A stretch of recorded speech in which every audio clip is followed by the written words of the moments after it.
There is a process that all of us have to go through when someone dies. And here we have from the book of Genesis, the death of Sarah. And Abraham grieves. And there is a process he goes through. And many of these processes are human, but they're also very spiritual processes that we all need to go through when someone dies.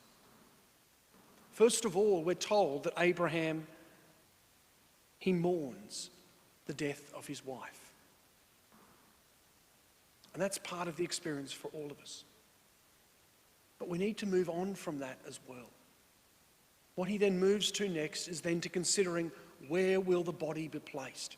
Will he send the body home to where they were from originally, or will they find a place of memorial to lay Sarah to rest? And Abraham decides that it's best that Sarah is buried in the place that she has died. Which, if you know of family members who've died away from home, that's a very hard decision to make. Do you bring the body home? Do you have them buried somewhere away from home?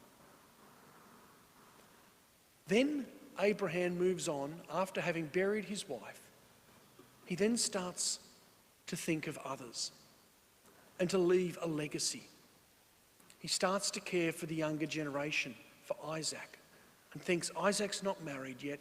We need to work out what's happening for his family and for the future.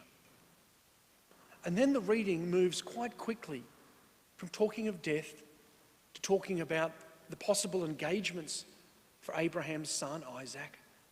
And then by the end of this reading, we have the shift to the next generation, to Isaac's concern, Isaac's family, and then children then come from there.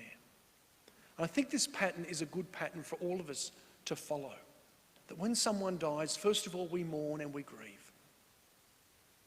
We find a place of memorial, of burial for them, where we can then go and visit again in the future. But then we can't just stay with that. The next step is to think of the next generation. How can we pass on a legacy to others, to those who are younger than us, so that the spirit of someone who's died can live on? And this is the challenge for a lot of us. We get stuck, I think, with just that memorial and that grieving side, as opposed to moving intentionally to creating a legacy in a memorial of that person, to pass that on to younger generations, and so that the descendants become more numerous than the stars in the heavens, as we're told. This is what Abraham does, and I think this is the pattern for all of us. We grieve, we put a person to rest, we create a place of memorial, but then we pass on their legacy to younger generations. Here on this Friday, the first Friday of July, we dedicate our lives again to the Sacred Heart, to the love of Christ. This week we have been remembering, and we're continuing to remember today, the soul of Vicky Rowland.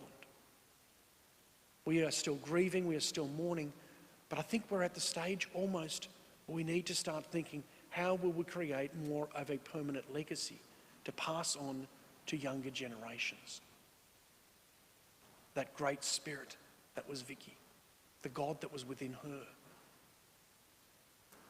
She loved the Sacred Heart. She'd often come over to our Sacred Heart of Jesus over here and spend time singing over there, looking at the Sacred Heart, and then just in the last few weeks, when we've had a candle stand there, she's been lighting candles there as well. Because her heart was to be one of the heart of Jesus, and this is what we're all called to do as well. So let's dedicate this month, these coming days, to the love of Jesus and how we can bring the Spirit of God, that heart of Jesus that was within Vicky, to others, to create a permanent legacy that will live on forever. Give thanks to the Lord, for he is good. His love endures forever. Let us allow this love of God to endure in each of us, to not bottle it up, but allow it to be spread and to be shared to all the ends of the earth.